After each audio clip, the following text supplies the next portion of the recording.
নমস্কার, আমি ডাক্তার ভারতী রানী বিশ্বাস, আলমডাঙ্গা চুয়াডাঙ্গা প্রত্যয় হোমিওর পক্ষ থেকে শুভেচ্ছা ও অভিনন্দন। আজ আমি যে বিষয় নিয়ে আলোচনা করব সেটা হচ্ছে আজকাল মেয়েদের একটি কমন রোগ হচ্ছে অনিয়মিত মাসিক স্রাব। এর কারণে বাচ্চার ধারণ ক্ষমতা হয় না বললেই চলে।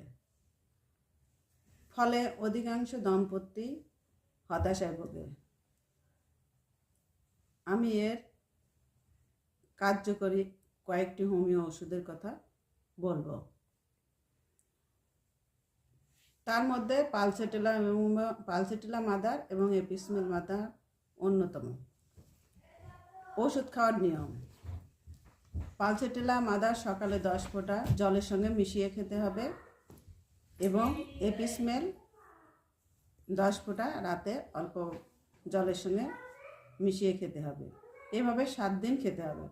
তারপর থুজা 10 mg 4 দিন সকালে বাসি পেটে অল্প জলের সাথে মিশিয়ে খেতে হবে। আশা করি সবাই উপকৃত হবেন। প্রয়োজন মনে করলে আমার সাথে যোগাযোগ করবেন। ভালো থাকেন, সুস্থ থাকেন। ধন্যবাদ সবাইকে। নতুন নতুন ভিডিও পেতে এই চ্যানেলটিকে সাবস্ক্রাইব করুন এবং ভালো লাগলে একটি লাইক করুন।